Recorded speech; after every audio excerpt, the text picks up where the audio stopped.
હું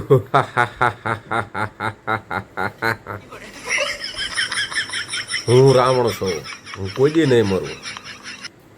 મારી વિના તમારી રામલીલા અધૂરી રહેશે. આ દશેરાના દી મને હળગાવ્યો છે, કાંઈ વાંધો નહીં, આવતી સાલ હળગાવજો. હું અમર છું, કાયમ જીવતો રહી. મારી વિના રામની પણ રામલીલા પૂરી ન થાય, કારણ કે મારી એન્ટ્રી જોવે જ તે. તમે રામને ભૂલાવી શકો તો જ મને ભૂલાવી શકો. હું લંકાપતિ રાજા રાવણ છું. મારી વિના તમારી લીલા અધૂરી છે. હવે તમે 12 મહિના શેટા નાખી દો, કાંઈ વાંધો નહીં, આવતી સાલ હું જીવતો થઈશ. હા હા હા હા હા.